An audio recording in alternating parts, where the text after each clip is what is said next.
¿Por qué Tucumán Arde es considerada o es una obra de arte? Fue una muestra colectiva porque nos juntamos una cantidad de gente, no colectiva porque alguien convocaba a una muestra colectiva. Pensábamos que necesitábamos un nuevo lenguaje o nuevas formas de decir en el arte. El ciclo de arte experimental nos reunimos y íbamos a exponer cada 15 días, creo, cada mes, una persona del grupo en un lugar que no fuera una galería tradicional ni un museo, nada. Tiene que ser un local prestado, alquilado, es decir, prestado generalmente.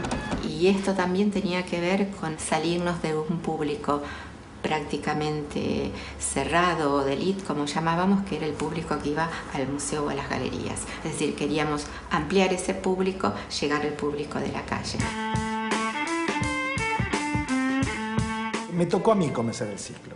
Era la primera muestra de un ciclo que se hacía en un local fuera de galería, que no tenía que tener, que no era un cuadro, que no era una obra pintada. Lo que propuse es una platea simplemente en la vidriera del local, es decir, señalizar que la obra de arte no estaba más en las paredes, la obra de arte no se colgaba más, que no era una mercancía, que no era alguien que algo podía comprar y llevárselo a su casa y colgarlo en el living, sino que la obra de arte estaba en la calle, mirar hacia la calle. Lo que hice fue directamente encerrar al público en la galería y irme. Esta idea del encierro y de ejercer esa violencia sobre el público tenía que ver también como con una hipótesis de que uno no podía quedar como observador o como pasivo frente a esa situación, sino que era necesario ejercer otra violencia, que era romper la vidriera.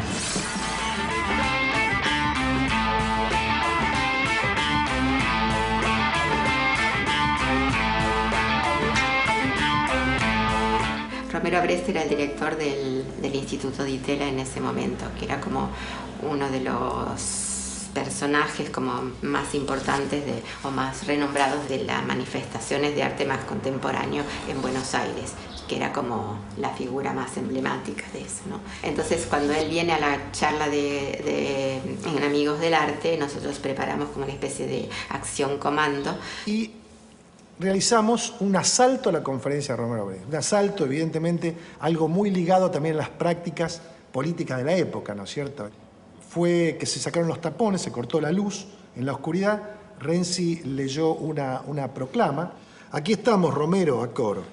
Juan Pablo Renzi dice: señoras y señores, les comunicamos que esto es un asalto a la conferencia de Romero Brest y que en lugar de él vamos a hablar nosotros, aunque a muy poco tiempo, porque consideramos que las palabras no constituyen un testimonio perdurable y pueden ser fácilmente tergiversadas. En cambio, lo que queremos que recuerden es el acto en sí, esta pequeña violencia que hemos perpetrado al imponerle a ustedes nuestra presencia. Y estamos aquí porque ustedes han venido a escuchar hablar de arte de vanguardia y de estética, y el arte de vanguardia y la estética es lo que nosotros hacemos. Estamos aquí porque ustedes evitan encontrarse directamente con nuestras obras, como si tuvieran miedo de que les trastorne vuestras vidas, y sin embargo vienen aquí a que se les hable de ella, a consumir el residuo amasado y digerible. Para oponerse a ello, para demostrar nuestra actitud de independencia y libertad frente a ese mecanismo que pretende transformar el arte en ovejitas de sacrificio, es que aquí le ofrecemos a ustedes y a vuestras conciencias este acto, este simulacro de atentado con una obra de arte colectiva y también los principios de una nueva estética. Se corta la luz. Creemos que el arte no es una actividad pacífica ni de decoración de la vida burguesa de nadie. Creemos que el arte significa un compromiso activo con la realidad, activo porque aspira a transformar esta sociedad de clases en una mejor.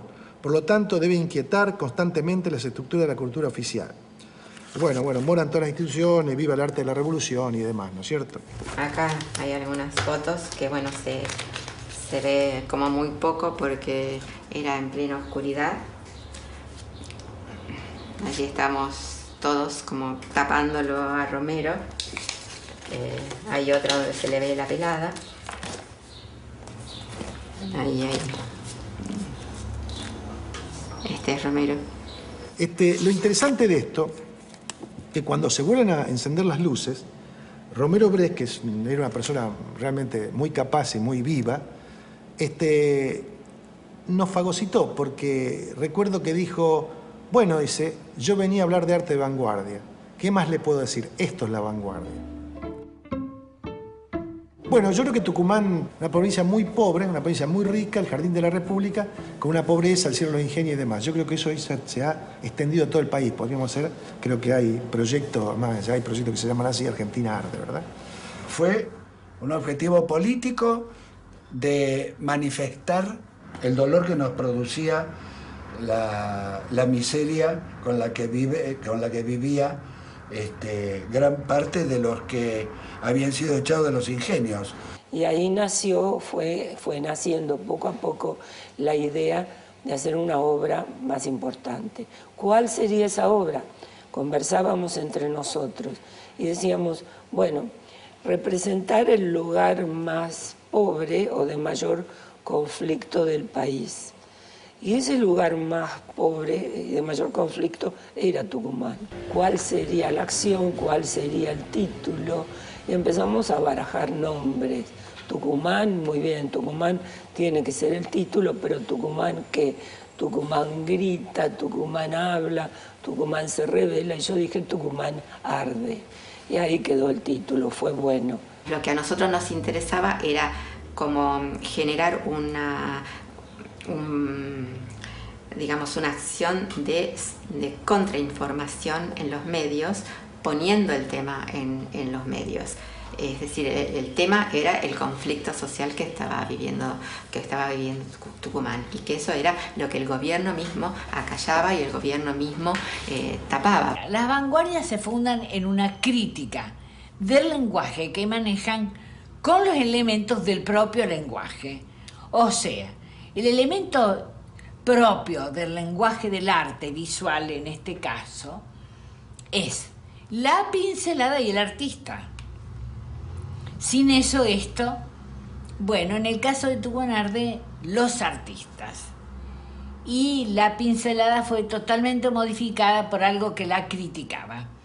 Los artistas salimos de nuestro atelier, nos fuimos no a aire pleno, como hacían los impresionistas, nos fuimos al foco del problema. Nos reunimos en los museos con las autoridades como pantalla para realizar esa investigación en el propio cañaveral, en los ingenios cerrados, con la represión. Ahí se montó una especie de disfraz de artistas que vienen a conocer una provincia para hacer una muestra en el Museo de Bellas Artes o X razones, paralelo a pintadas en las paredes con el logo de Tucumán Arde. Imagínense que iba una cámara fotográfica, voy a decir, me arriesgaría a decir que era Voigtlander, una camarita 8 milímetros que yo tenía, que había comprado porque se me había ocurrido de chico, quería practicar hacer dibujitos animados, unos grabadores de esos que eran con botones, ¿verdad? Quiero decir, no había un equipamiento técnico fabuloso, al contrario, era casi, también eso tenía que ver con algún tipo de clandestinidad, ¿verdad? No había ningún despliegue técnico, no había nada de llamar la atención, ¿no? Entonces se grabaron reportajes, se sacaron fotografías, se filmaron esas pequeñas peliculitas que además eran mudas, por otro lado no tenían sonido. Y todo ese bagaje de información se decidió exponerlo en lo que en el momento era la CGT de los argentinos.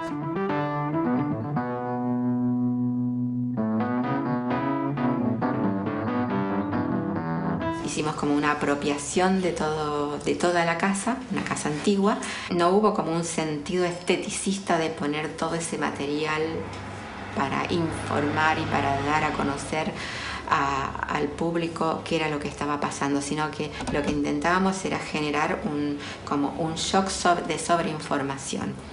Y de alguna manera también estaba involucrado el público, porque tenías que ir recorriendo la casa por los distintos lugares. Es decir, se apagaban las luces cada tantos minutos, que según la estadística moría un niño en Tucumán, se servía café amargo, y fundamentalmente me parece que lo destacable, o el recuerdo que yo tengo, yo tenía 19 años en ese momento, el recuerdo que yo tengo es la masividad del público. Y el público, para mí entender, o para lo que yo recuerdo, no solamente iba a ver, iba a participar, iba a discutir. Acá duró más o menos una semana, 10 días, y después la muestra, todo el material se lleva a Buenos Aires y en la CGT de los argentinos de allá dura apenas, creo que un par de horas, una tarde, porque después hay una presión, digamos, desde la misma CGT para levantarlo, porque a su vez son presionados por los servicios, ¿no? Yo creo que lo interesante de Tucumán Arde es que era un punto más de reunión para que los estudiantes, Rosario, la gente, se reuniera a discutir este tema. Se creaban grandes charlas, grandes discusiones de este tema. Es decir, Tucumán Arde, por supuesto, no estaba destinado a permanecer ni a quedar. Esas fotos eran fotos que se rompían, o fotos que se destruían, o qué sé yo qué. Es decir, esos papeles se pisoteaban, se rompían, había que despegarlo. La muestra fue llevada después a Buenos Aires, a la CGT de Paseo Colón, y a los 2 días, o al día o a los 2 días, la policía la clausuró y no quedó prácticamente nada.